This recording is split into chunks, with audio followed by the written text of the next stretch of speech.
Ook van harte welkom voor de mensen in Nederland die dit via de televisie volgen en online. Maar natuurlijk ook voor de mensen op de eilanden en de landen binnen het Koninkrijk en in Suriname. Zometeen gaat minister-president Mark Rutte een toespraak houden waar hij een toelichting geeft op de kabinetsreactie op het slavernijverleden. En daarna is er de mogelijkheid voor de pers om een aantal 1-op-1 gesprekken te voeren. En dan is er voor de aanwezigen hier de mogelijkheid om verder het gesprek voor te zetten. Maar zover is het nog niet. Ik geef graag eerst het woord aan minister-president Mark Rutte.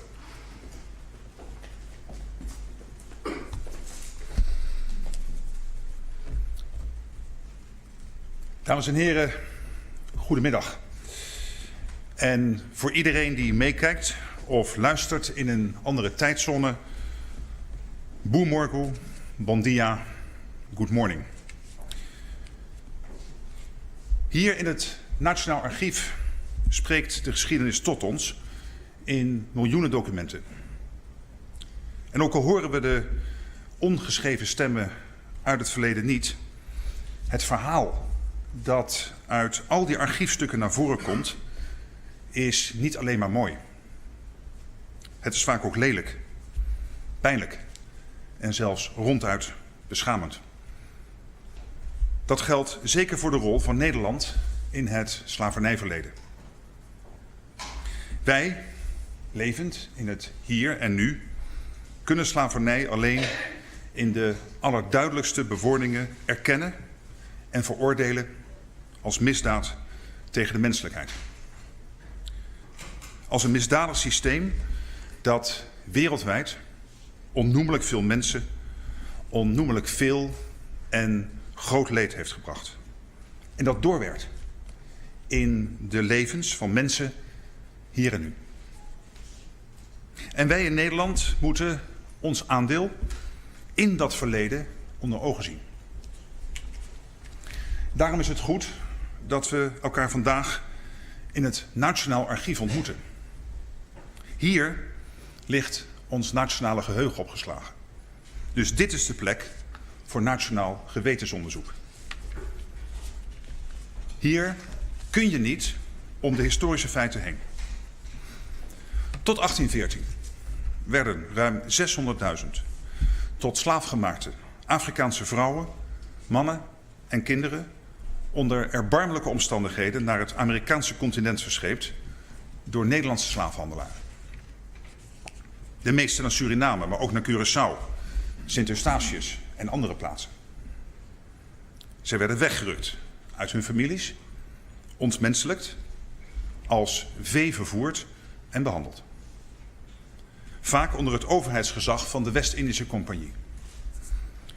In Azië werden tussen de 660.000 en ruim 1 miljoen mensen, we weten het niet eens precies, verhandeld binnen de gebieden die onder het gezag stonden van de Verenigde Oost-Indische Compagnie.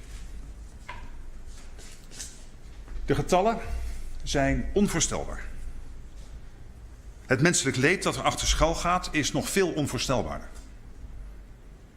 Talloos zijn de overgeleverde verhalen en getuigenissen die bewijzen hoe er in het slavernijsysteem geen maat stond op wreedheid en willekeur. En dus ook geen maat op onrecht en pure angst. We hoeven alleen maar Anton de Coms, wij slaven van Suriname, open te slaan om te lezen over de meest gruwelijke behandelingen en straffen. We lezen over gezeling en marteling tot de dood erop volgde. Over mensen van wie ledematen werden afgehakt. Over brandmerken in het gezicht. Het lot van de ene persoon nog verschrikkelijker dan van de andere. Op elke pagina onrecht en nog meer onrecht. En zoals Anton de Kom het beschreef voor Suriname, zo gebeurde het ook elders onder hetzelfde Nederlandse overheidsgezag. We lezen het, we weten het, en toch is het afschuwelijke lot van tot slaaf gemaakte mensen nauwelijks te bevatten. Of neem inderdaad de feiten zoals die uit de archieven spreken.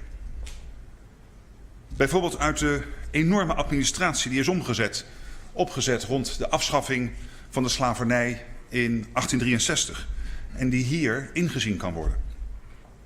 Pagina na pagina staan daarop per plantage en per slaveneigenaar de namen vermeld van tot slaafgemaakte plus nog enkele andere persoonlijke gegevens. Zakelijk, systematisch, in een droge opsomming, die juist daardoor zo confronterend is.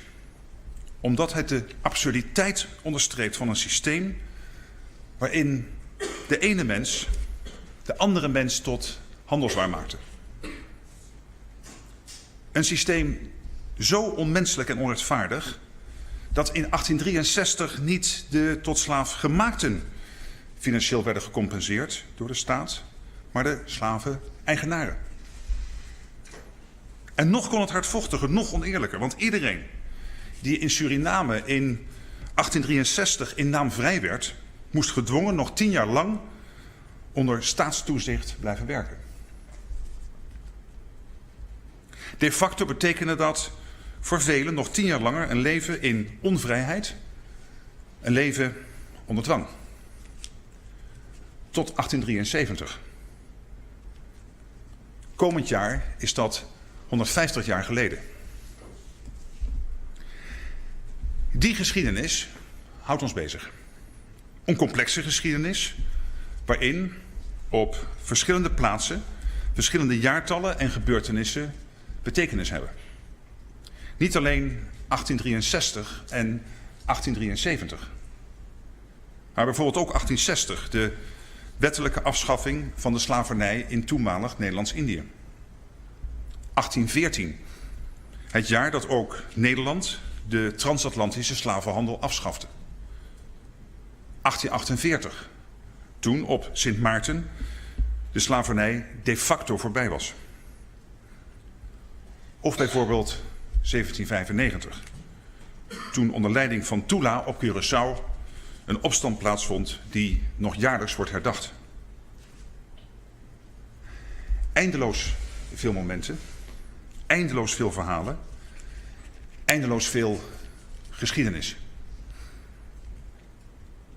Die geschiedenis krijgt de laatste jaren meer aandacht in tentoonstellingen, in publicaties en ook in het maatschappelijk debat.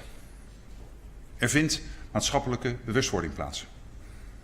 En daardoor ook een verandering in het denken.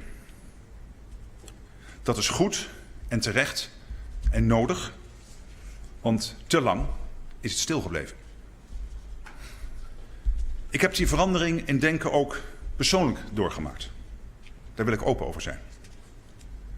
Lange tijd dacht ik dat het niet goed mogelijk is op een betekenisvolle manier verantwoordelijkheid te nemen voor iets dat zo lang geleden is en waar niemand van onszelf bij is geweest. Lange tijd dacht ik dus eigenlijk, het slavernijgeleden, dat is geschiedenis die achter ons ligt. Maar ik had het mis. Want eeuwen van onderdrukking en uitbuiting werken door in het hier en nu. In racistische stereotypen. In discriminerende patronen van uitsluiting. In sociale ongelijkheid. En om dat te doorbreken, moeten we ook het verleden open en eerlijk onder ogen zien. Een verleden dat we delen met andere landen. Waardoor onze samenlevingen voor altijd op een speciale manier met elkaar zijn verbonden. Het klopt dat niemand die nu leeft persoonlijk schuld draagt voor de slavernij. Maar het klopt ook dat de Nederlandse staat in al zijn historische verschijningsvormen verantwoordelijkheid draagt voor het grote leed dat tot slaafgemaakten en hun nazaten is aangedaan. En dus kunnen we niet voorbij gaan aan de doorwerking van het verleden in onze tijd. Het rapport Ketenen van het Verleden van de dialooggroep Slavernijverleden speelt een belangrijke rol in het bewustwordingsproces dat velen van ons doormaken. Dat rapport verscheen op 1 juli vorig jaar en bevatte een aantal niet mis te verstaande conclusies en aanbevelingen. De 3 kernwoorden zijn erkenning, excuses, herstel. Vandaag sturen we de officiële kabinetsreactie naar de Tweede Kamer. Daarin omarmen we de analyse en conclusies van de dialooggroep. In de tussenliggende 1,5 jaar heeft het kabinet op verschillende manieren, op verschillende plekken en met verschillende mensen en groepen over het slavernijverleden gesproken. Ik ben zelf in september jongstleden in Suriname geweest, waar ik heb geleerd hoe diep de geschiedenis nog altijd ingrijpt in het dagelijks leven van mensen, ook spiritueel. Ik heb ook geleerd hoe ervaringen, herinneringen en gevoelens per groep en per persoon kunnen verschillen. Het maakt uit of je voorouders uit Afrika werden geroofd of behoorden tot de oorspronkelijke bewoners. Het maakt uit in welk land of regio hun leven zich afspeelde. En het maakt ook uit in welke periode zij leefden. Die historische, geografische en culturele verschillen tussen bevolkingsgroepen en mensen, die doen ertoe. Ook in het hier en nu. En dat maakt het doen van algemene uitspraken over het slavernijverleden ook zo kwetsbaar. Want hoe doe je recht aan al die verschillen? Wat is daarvoor het beste moment? Hoe doe je recht aan alle spirituele symbolen en rituelen die in sommige culturen zo enorm belangrijk zijn? En hoe omvat je met woorden zoveel onrecht, zoveel pijn, zoveel gruwelijkheden? Elke poging daartoe zal altijd onvolkomen zijn en nieuwe vragen en discussies oproepen. Met alle emoties die daarbij horen. Met alle beladenheid. We weten dat er niet één goed moment is voor iedereen. Niet de juiste woorden voor iedereen. Niet één juiste plaats voor iedereen. En ik erken dat de aanloop naar deze dag beter had gekund. Maar laat dat geen reden zijn dan maar niets te doen. We moeten met elkaar stappen vooruit zetten. We moeten met elkaar proberen verder te komen. Dus laat ons dat gesprek over het slavernijverleden alsjeblieft voeren. Ook als dat een moeilijk gesprek is. En dat gesprek, dat begint met erkenning. Erkenning van het afschuwelijke leed dat generaties tot slaafgemaakten is aangedaan. Erkenning van en eerherstel voor al die mensen die in het verzet kwamen. Zoals de dappere Marrons van Suriname. Ik noem vandaag met eerbied de namen van Tula op Curaçao, Jolicoeur, Boni en Baron in Suriname, Wan Teteloke op Sint Maarten. En we gedenken al die naamloos gebleven vrouwen en mannen die door de eeuwen heen heldhaftig de vrijheid zochten. En er vaak op de meest gruwelijke manier voor werden gestraft. En natuurlijk erkenning van historische verantwoordelijkheid. Met de woorden die daarbij horen. Deze woorden. Eeuwenlang hebben de Nederlandse staat en zijn vertegenwoordigers slavernij mogelijk gemaakt, gestimuleerd, in stand gehouden en ervan geprofiteerd. Eeuwenlang zijn in naam van de Nederlandse staat mensen tot handelswaar gemaakt, uitgebuit en mishandeld. Eeuwenlang is onder Nederlands staatsgezag de menselijke waardigheid met voeten getreden op de meest afschuwelijke manier.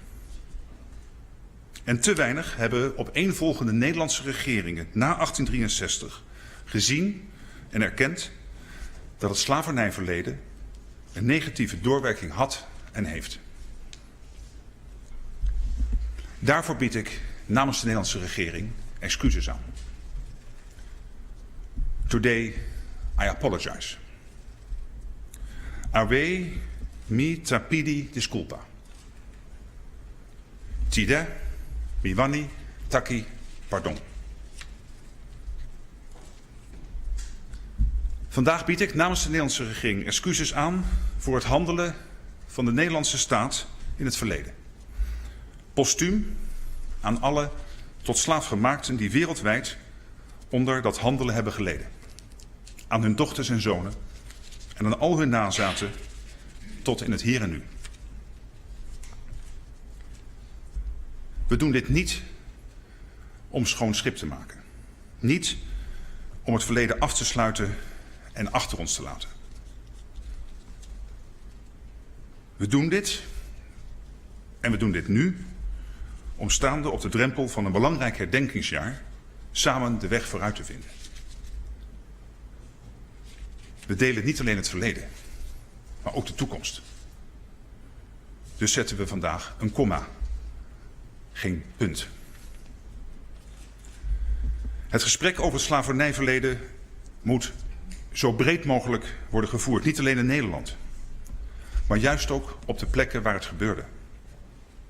Met iedereen die betrokken is of zich betrokken voelt. Daarom klinken de excuses die ik net uitsprak vandaag door op 7 andere plekken in de wereld. Daar waar de pijn en de gevolgen van het slavernijverleden tot de dag van vandaag het meest worden gevoeld en het meest zichtbaar zijn. Ze klinken door in de woorden die worden uitgesproken door 7 vertegenwoordigers van de Nederlandse regering. In Suriname, op Curaçao, op Sint Maarten, op Aruba, op Bonaire, op Saba en op Sint Eustatius. De regering wil in overleg met alle groepen en mensen uit alle landen, maar waarmee wij dit verleden delen, intensiever werken aan meer kennis over het slavernijverleden en dus aan meer bewustwording, erkenning en begrip. Dat proces vraagt tijd en we kunnen het werk alleen in gezamenlijkheid doen. Op weg naar die belangrijke symbolische datum, 1 juli 2023. Daarna in het hele herdenkingsjaar. En in de jaren die daarop volgen.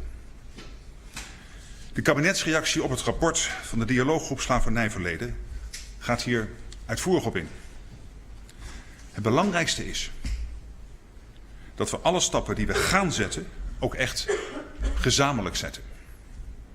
In overleg, luisterend en met als enige intentie recht doen aan het verleden, heling in het heden. Een komma, geen punt. Met Suriname, met de Caribische delen van het Koninkrijk en met alle nazaten in Nederland werken we aan zichtbaarheid van erfgoed, aan bewustwording via onderwijs en aan wetenschappelijk historisch onderzoek. Tijdens het herdenkingsjaar zullen alle facetten van het slavernijverleden en de doorwerking in onze tijd in het volle licht staan. De koning voelt zich persoonlijk zeer betrokken bij het onderwerp en zal op 1 juli aanwezig zijn bij de herdenking en viering in Amsterdam. En we kijken verder, over 2023 heen. Een onafhankelijk en breed samengesteld herdenkingscomité buigt zich over de beste manier om ook in de toekomst waardig en zoveel mogelijk gezamenlijk te herdenken. En er komt een fonds voor maatschappelijke initiatieven in het hele Koninkrijk en Suriname, waarmee de doorwerking van het slavernijverleden de zichtbaarheid, de aandacht en aanpak krijgt die nodig is. Het helingsproces moet nu beginnen. En het programma daarvoor schrijven we samen.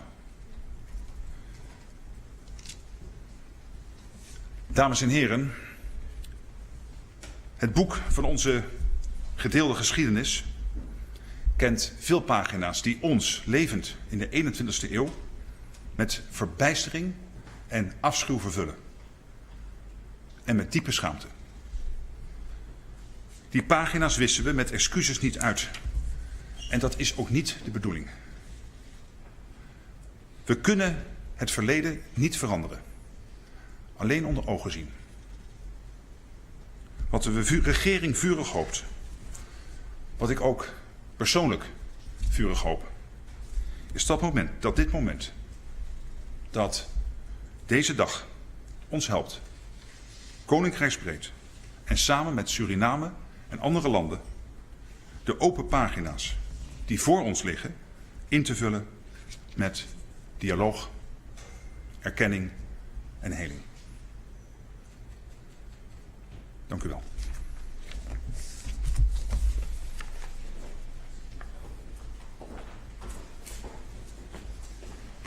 Mag ik graag iedereen die genodigd is uitnodigen om nog bij koffie en een drankje met elkaar in gesprek te gaan. En dan zal voor de pers de mogelijkheid zijn om enkele 1-op-1 vragen te stellen, waarbij de televisie daar zal worden gepositioneerd en de schrijvende pers daar in die hoek. Dank u wel voor uw aandacht.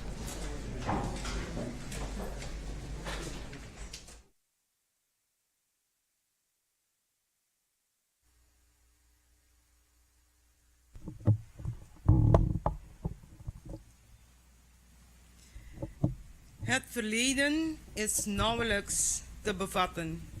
Het is confronterend. Een complexe geschiedenis. Eindeloze verhalen. Doorbreken. Hoe? Bewustwording. Erkenning, excuses en herstel. Wij moeten stappen gaan zetten. Samen moeten wij vooruit naar 1 juli 2023 en de jaren die nog moeten komen. Woorden uit de toespraak van minister-president Rutte. Ik wil nu uitnodigen mevrouw de minister, mevrouw Van Gennep, om haar toespraak voor ons als genodigden te houden. Mevrouw Van Gennep.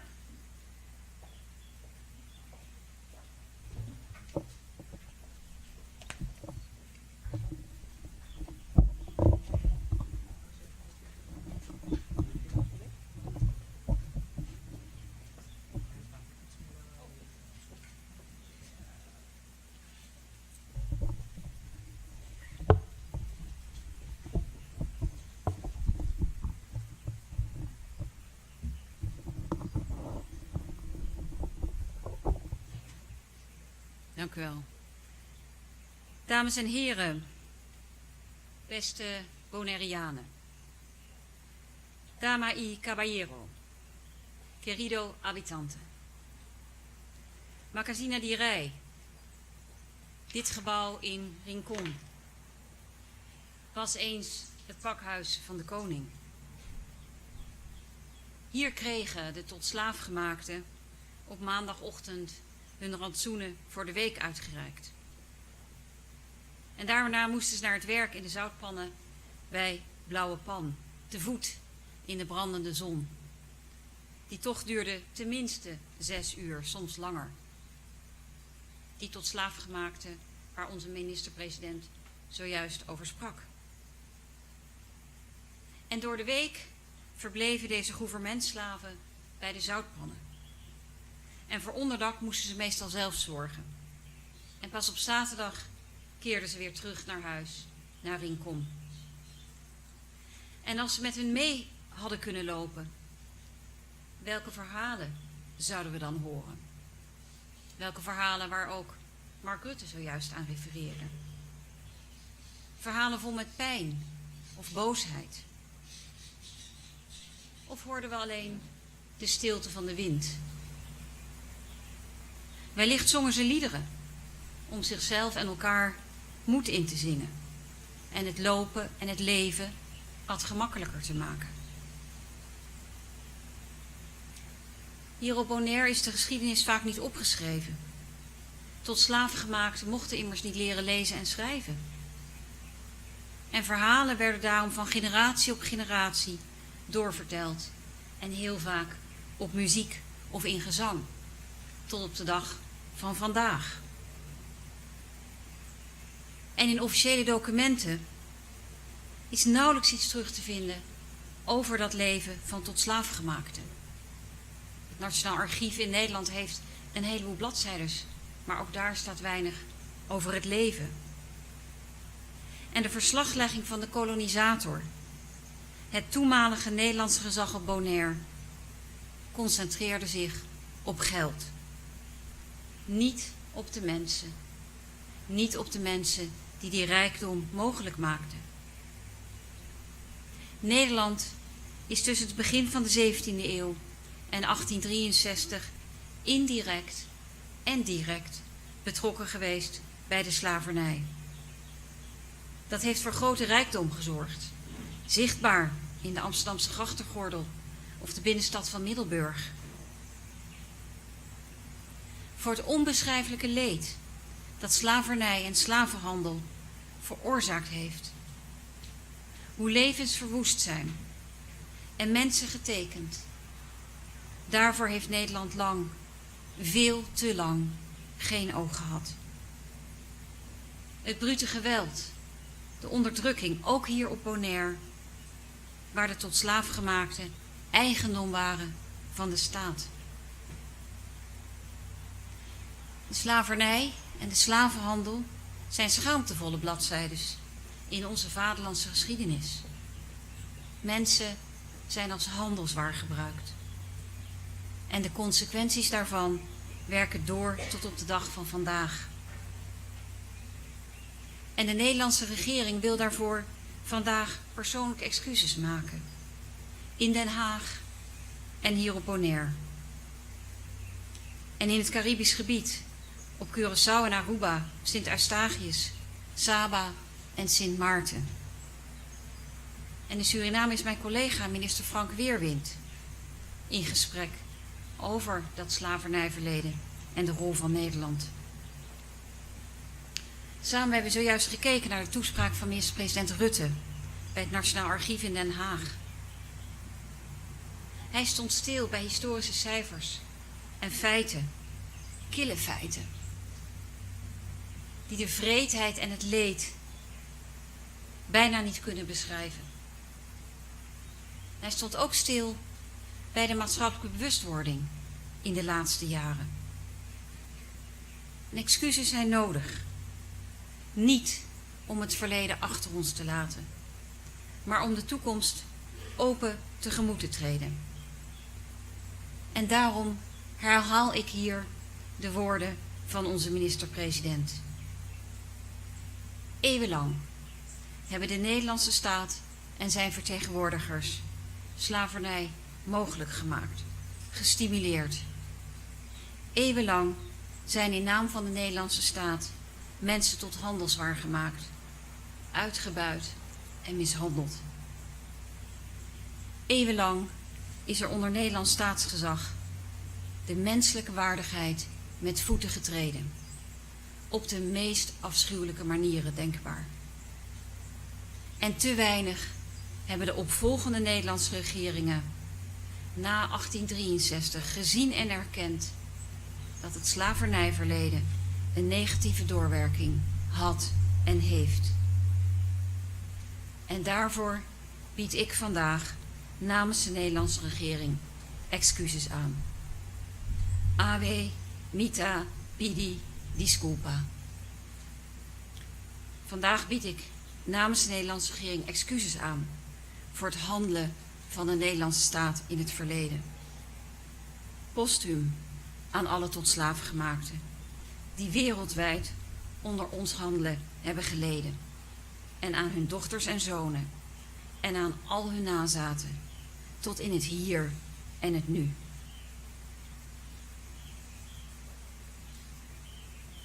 Een deel van u Bonaireanen heeft laten weten dat zij geen excuses van Nederland verwachten. De mensen die deze stem vertegenwoordigen zeggen: Bonaire is een trots eiland. Bonaireanen zijn trots en zelfbewust. Wij hebben geen excuses nodig. Wij zijn verzoend met onszelf en wij vergeven Nederland. Vergeving is groots.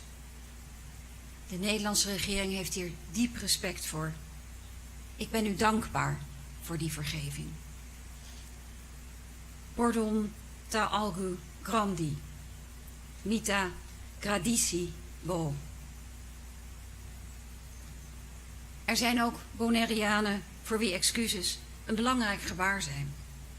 En aan hen wil ik zeggen, ik hoop dat de woorden van de minister-president en mijn komst hier vandaag u goed doen.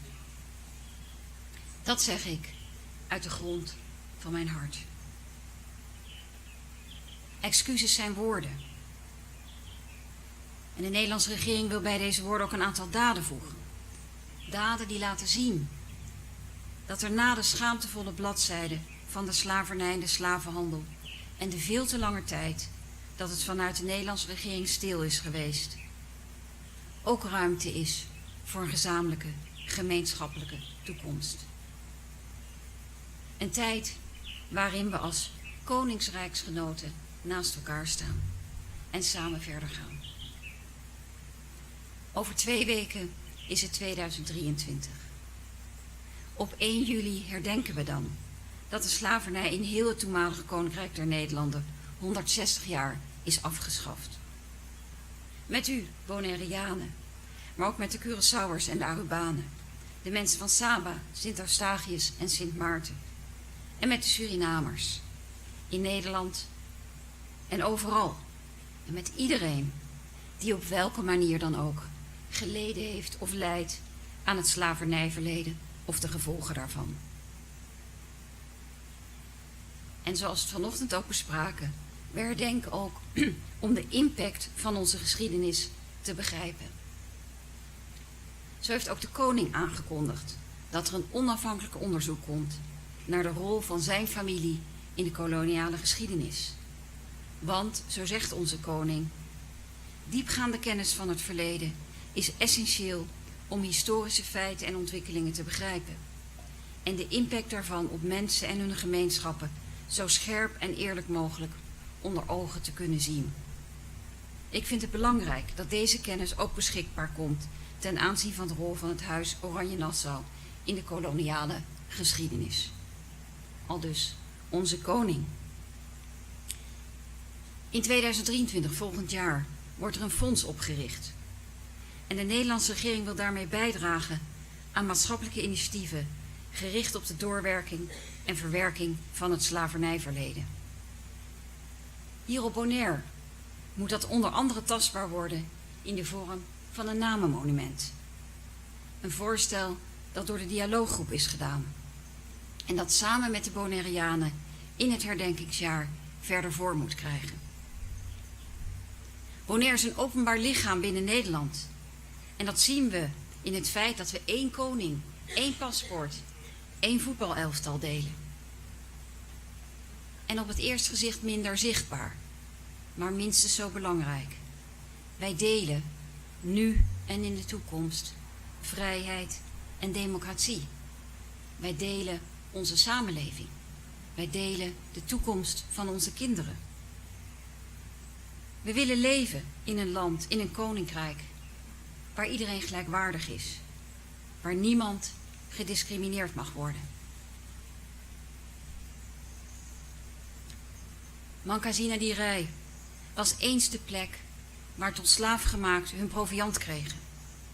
En dankzij de inzet van een aantal ondernemende en vasthoudende Rinconezen bestaat dit pakhuis nog steeds, deze prachtige plek. Door de verhalen die zij thuis hoorden, de verhalen over de slavernij, de ontberingen, maar ook over de kracht en de hoop van hun voorouders, zagen zij dat Mangkazina-Dirai behouden moest blijven, om de geschiedenis, de verhalen van Bonaire te kunnen blijven vertellen. En met de inzet van deze mensen opende Mangkazina-Dirai in 1996 opnieuw de deuren, nu als museum en cultureel centrum. En op dit moment, 25 jaar later, is dit Mangkazina-Dirai ook een plek waar jongeren met leerwerktrajecten kansen krijgen. betere kansen op werk en op een betere toekomst. Nieuwe kansen, gelijkwaardige kansen, zo nodig. Ik wens u allen niet alleen een goede toekomst. Ik wens ons allen een gezamenlijke toekomst. Waar we samen een plaats vinden om het verleden te herdenken. En elk jaar opnieuw. Niet alleen op Bonaire, maar in het hele Koninkrijk der Nederlanden. Kunnen herdenken, erkennen en samen verder gaan. Want alleen als we onze geschiedenis kennen en erkennen, als we eerlijk zijn over ons verleden, als we onze geschiedenis durven op te schrijven zoals die was, alleen dan kunnen we onze kinderen ook de kracht van vrijheid laten zien. En dan kunnen we bouwen aan een toekomst waarin ieder gelijkwaardig is. Ik dank u voor uw aandacht en ik dank u dat ik deze ochtend met u hier mocht zijn. Dankie pa bozo. Attention.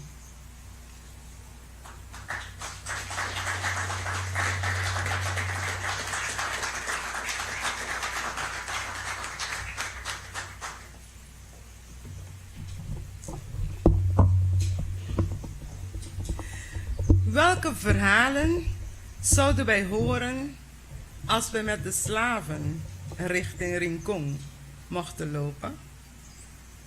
Het is een gegeven dat verhalen op Bonaire mond op mond werden overgebracht en af en toe ook meer in muziek. Nederland wil persoonlijk excuses aanbieden. Het gaat om bewustwording, dispensa y perdón.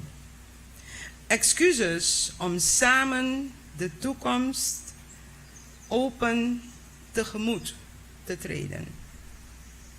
Dankie, señora minister, Pabo Palabra nang.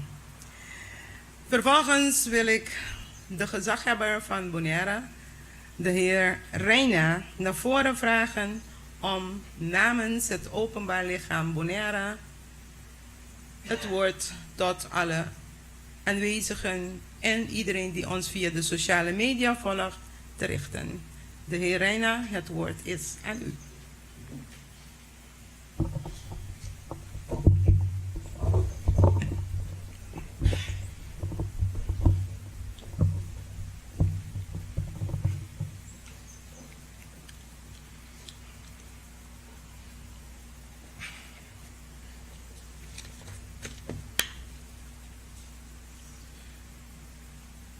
Minister van Gennep, apreciable miembro del Consejo Insular, diputado nan, otro presente nan y también tour que seguimos via de diferentes medios nan. Un bom dia na vos nan y un bom simão.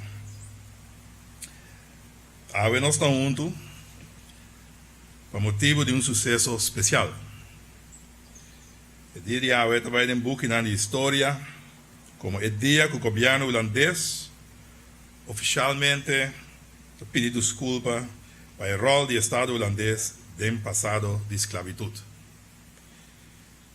Los tour acaba mira y tiene discurso del ministro-presidente en el Archivo Nacional de Den Haag.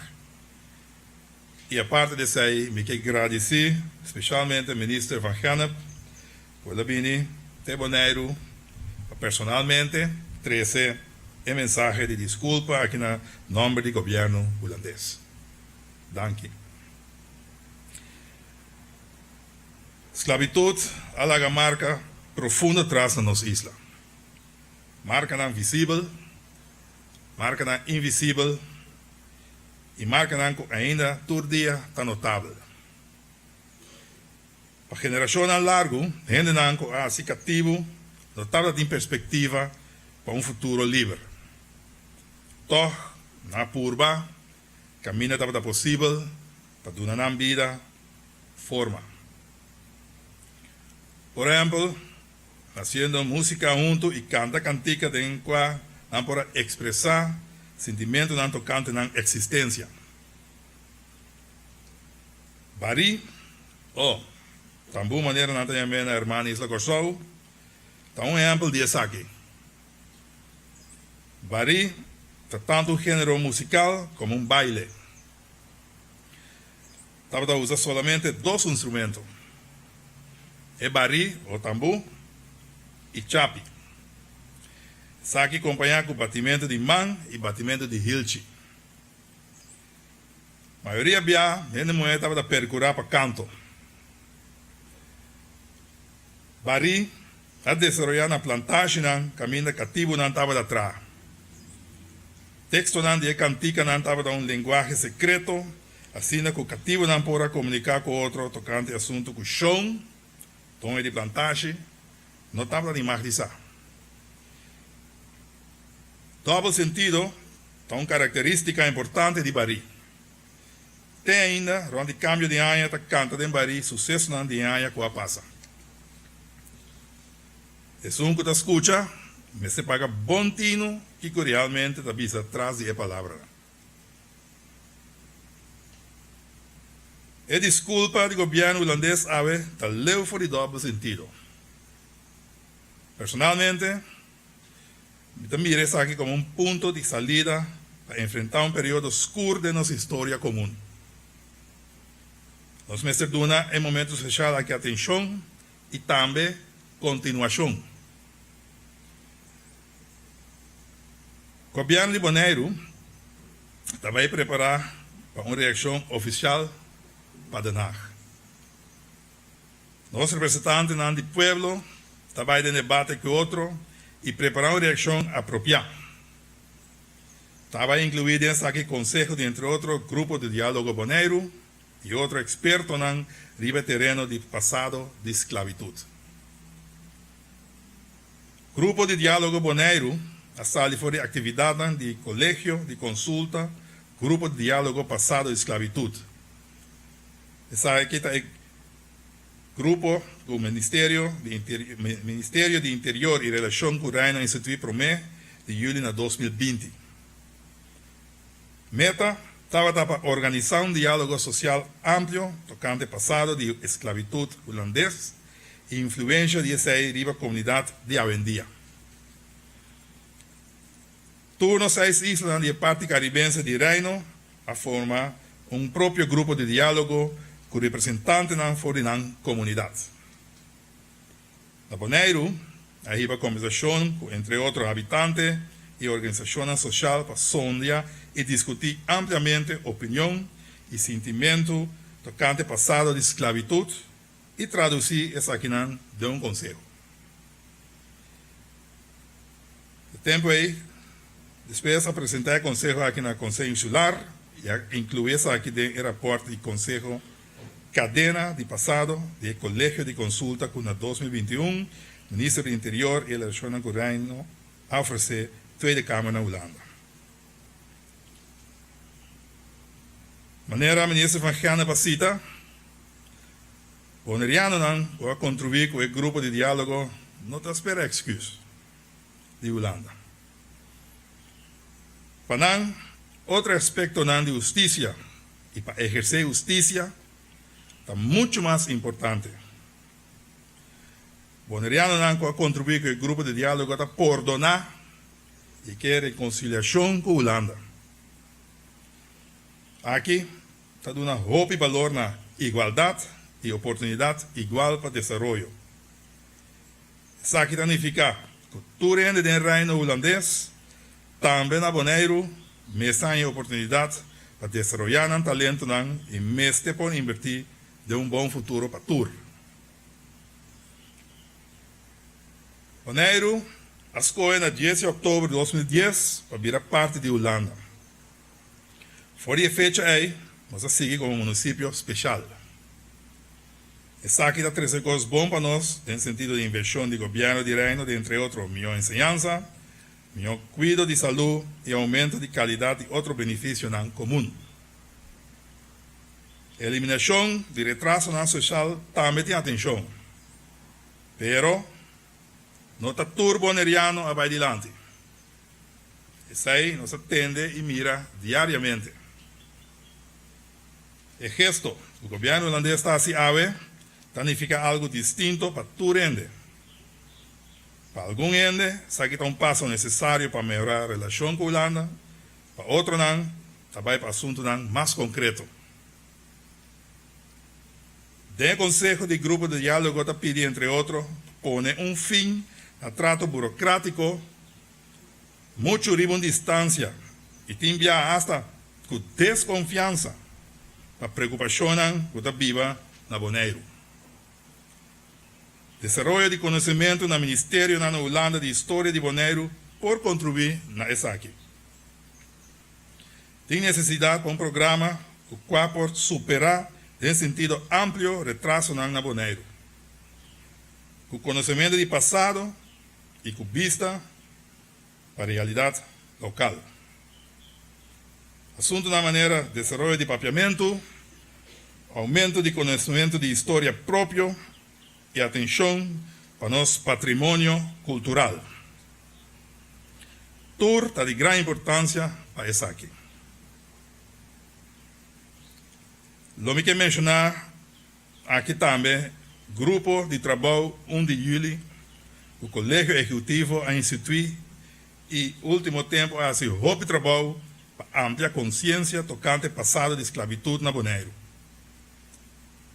Assim, o grupo aqui organiza, entre outros, caminata histórico, uma competência de poesia para a escola básica, charla e a noite cine. Damas e caballeros, laga passado e nos les para futuro. Laga nos comunidade e não em soledade, seguir de uma forma na nossa isla.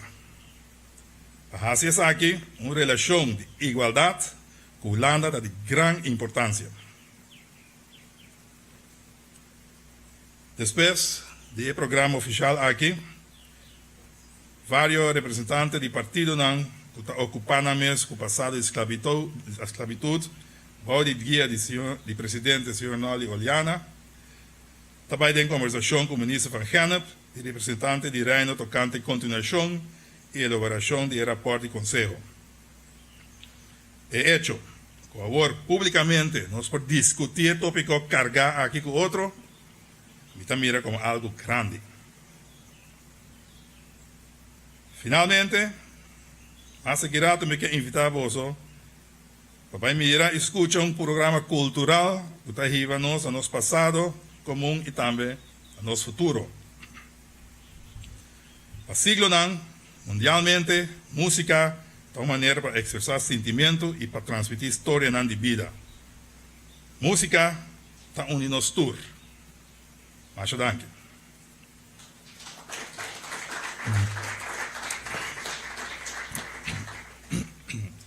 Então, me quer continuar essa hora com o discurso aqui na holandês. Ik zou meteen willen volgen met mijn toespraak in het Nederlands.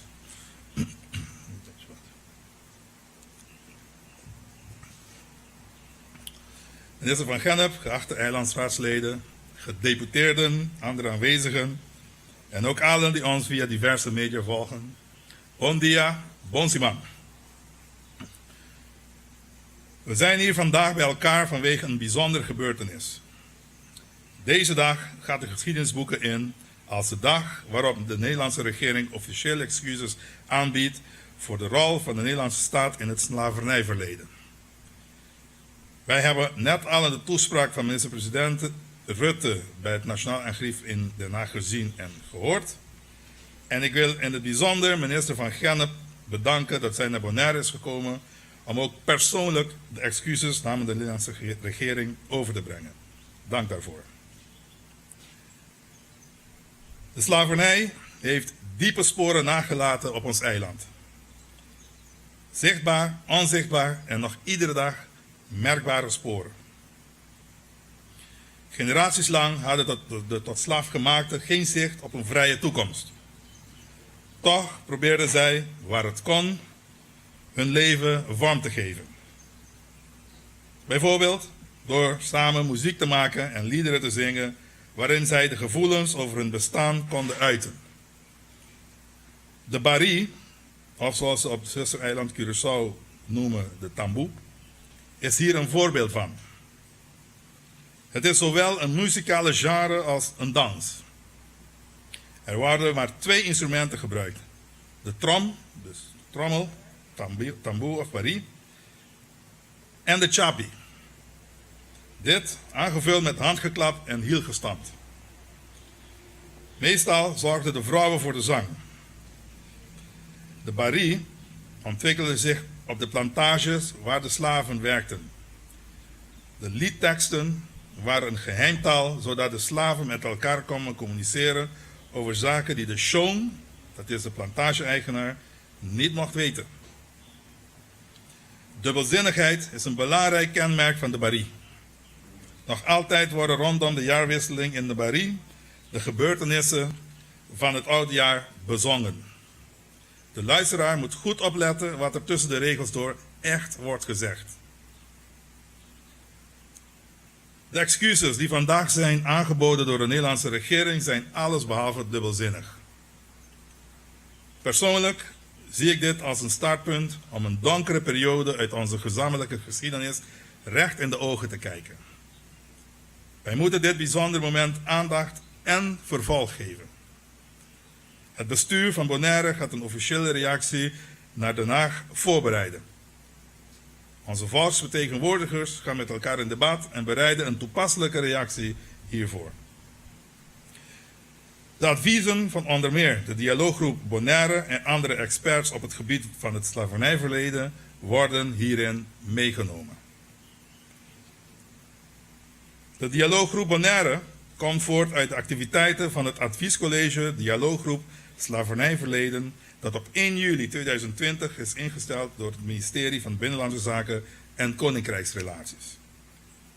Het doel was om een brede maatschappelijke dialoog te organiseren over het Nederlandse slavernijverleden en de doorwerking daarvan in de hedendaagse samenleving.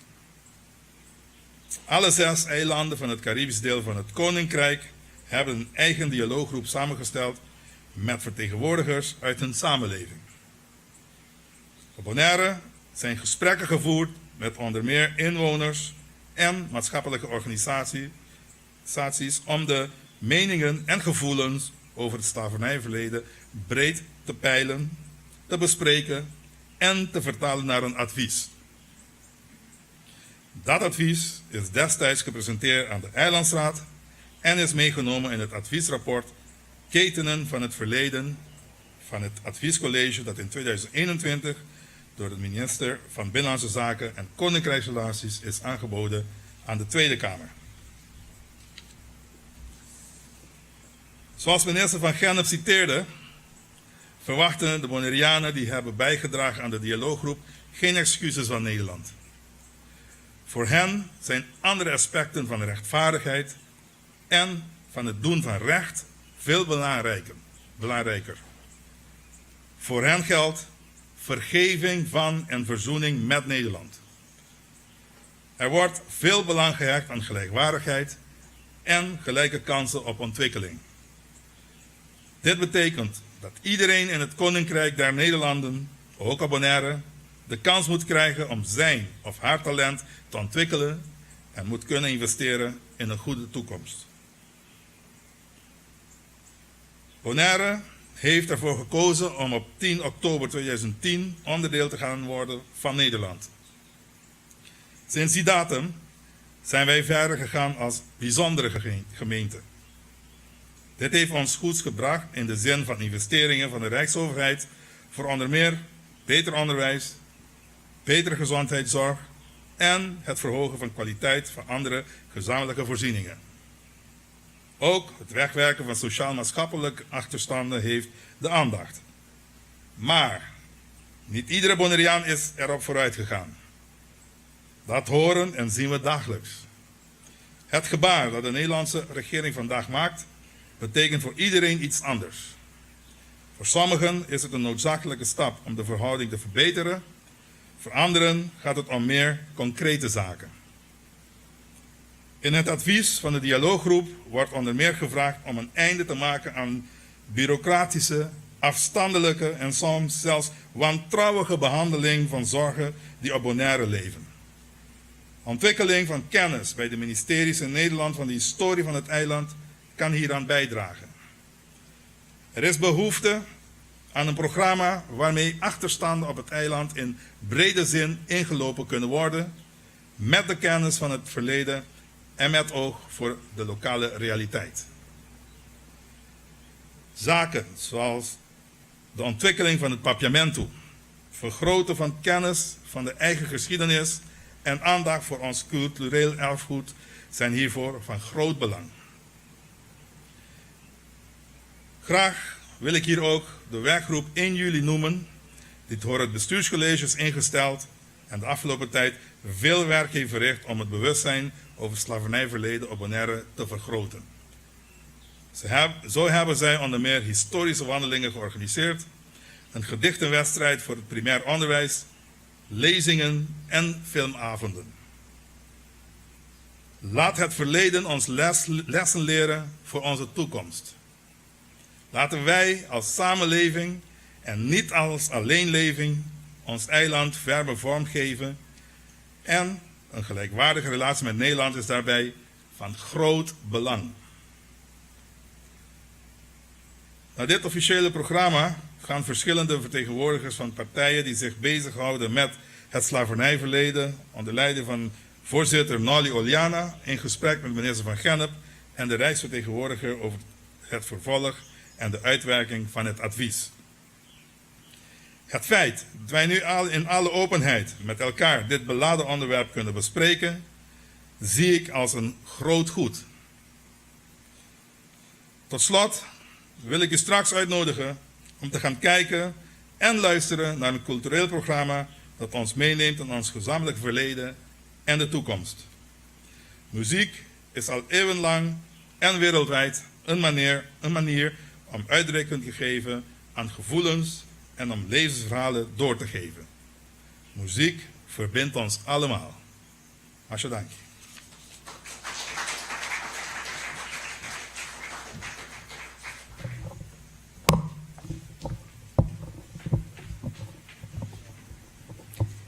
Dank u, gezaghebber señor Reina. 19 de diciembre, un día cutabay de historia. Y sí, esclavitud a la gamarca, música y canto, da una manera para expresar sentimientos, para relajar quizás, of purba lubida. Voor het culturele component van deze ochtend wil ik Dance Sensation en Luis Moca naar voren uitnodigen. Met u Dance Sensation en Luis Moca.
Poeteri Afrika, kita voor die nos libertad.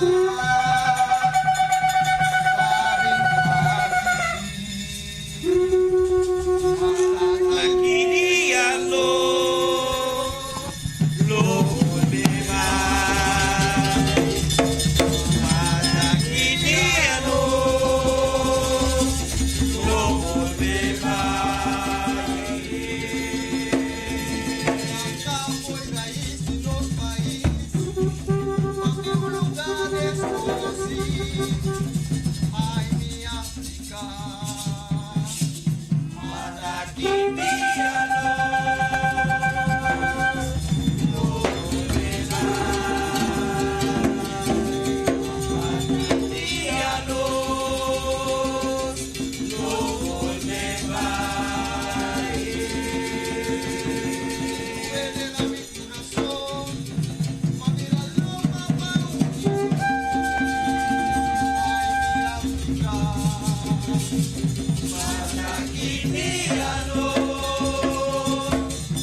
Música y baile para expressar sentimento. Muziek en dans om uiting te geven aan de gevoelens. Dankie na Luis Moca y su grupo y también Dance Sensation para bonita cobertura cultural aquí. Mensen, we naderen langzaam aan de sluiting van de officiële gedeelte van deze ochtend. Ik wil alle aanwezigen en ook u allen die ons gevolgd heeft via de sociale media van hartelijk bedanken voor uw aanwezigheid hier, maar ook uw aandacht via de sociale media. Zometeen wordt er een aanvang gemaakt met de dialoog-herstelwerkzaamheden. Voor u allen die ons zometeen gaan verlaten en richting huis gaan, un douche tardi. En voor alle deelnemers aan het dialoog, zometeen wordt u boven in het museum verwacht. Masha danki y un bon atardi. 9 de diciembre, un día kutabay den historia, dispensa y perdón. Masha danki.